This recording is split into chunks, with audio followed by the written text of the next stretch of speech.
All right, it's been a while. I'm not good at typing, so we might as well talk about it. What's up with the Stark? What did I do to it? How is it? How's it rolling? Well, just waiting on the title from Stark so I can take it down to the DMV, see what they do, see what kind of drama they give me. But yeah, let's talk about the upgrades. I really haven't got to ride this much. I've charged it one time, and then I had to take apart the charger, and just kind of everything was kind of, how to explain it? There's like 50 bolts in this thing. It's like kind of like super tight, so you just have to like brush its hair. You know what I mean? Like just go through all the cables and just like unstress them. So if your charger doesn't work, that's why. This light, well, this cable's too short, so I got a new cable coming. No big deal there. We're gonna do the brakes in the rear. And I mean, I haven't charged these at all, as you can tell. Ghetto fab. You know, I feel like I'm back in high school. But, you know, it's safe, and that's all I'm gonna say. So I'm gonna make a cheap little kit that everyone can buy for like $100 and just get these things street legal, because that was the whole reason why I moved to Florida, was to get all these kids off the street. So yeah, you know, let's make this thing street legal easy. I like actually selling the cool stuff, you know, like these pegs, 20% lighter than Stark, but these are no-brainer, badass. Not saying the Stark pegs aren't cool, and this bike's really, really cool. All right, so what did I do other than wrap it? Because that's all most people understand. So Cush Drive. So it's actually got like rubber grommets. So like a street bike. Like Suzuki's have them built in. I had a KTM 530 and I straight up blew the transmission after putting these exact forks on, these SMR forks, where I can put the big old caliper on. I blew the transmission like 300 miles. So it's super important to get a Cush Drive. They're cool. These tires are amazing. These same tires I had on my Husky. I'm not a supermoto racer, but I appreciate how good these things hook up even in the rain. So we got a $1,000 caliper, oversized with, you know, 20% thicker, floating. The best rotor you get. It's off a street bike, 1290 KTM, and still, yeah, it's just like, you know, if you are an 80 horse and you go to wheelie back and you rely on the brake and it's still under forward momentum, the 600 pound-feet of torque is gonna, you know, loop out lariat like someone already did on my bike. So my subframe's already bent, you know, it's already all scraped up. And that's how fast these things are. You know, people don't realize how quick they are. So definitely gotta make sure it's on mode 1 when people ride it. That was my fault. But yeah, so got complete closed cartridge, Supermoto forks on here. I mean, is it worth it? We'll see. I did it just because I wanted the radial.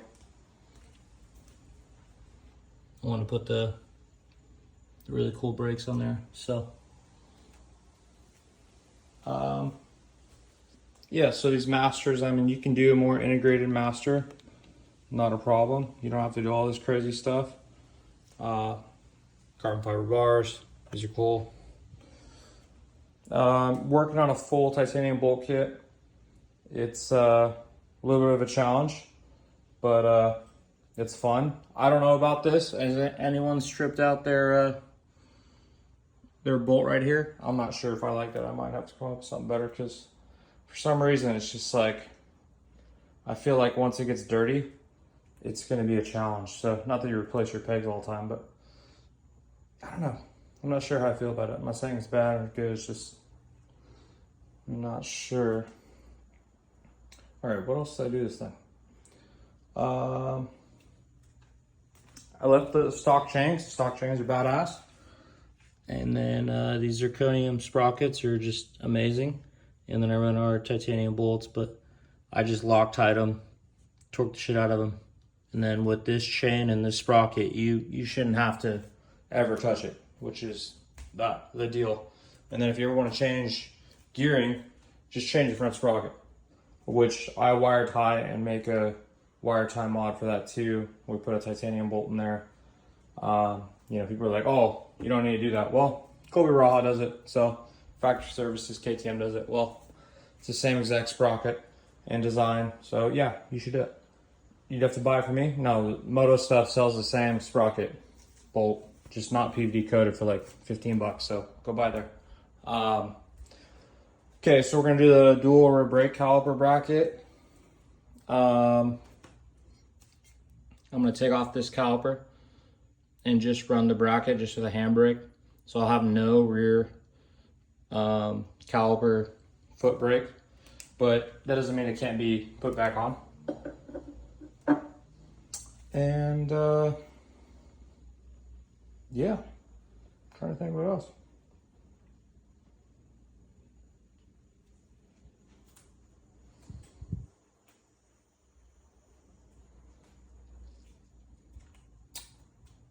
Yeah, we'll see. I mean, I hear a lot of people having problems with these things, but it seems like every bike I've ever, like,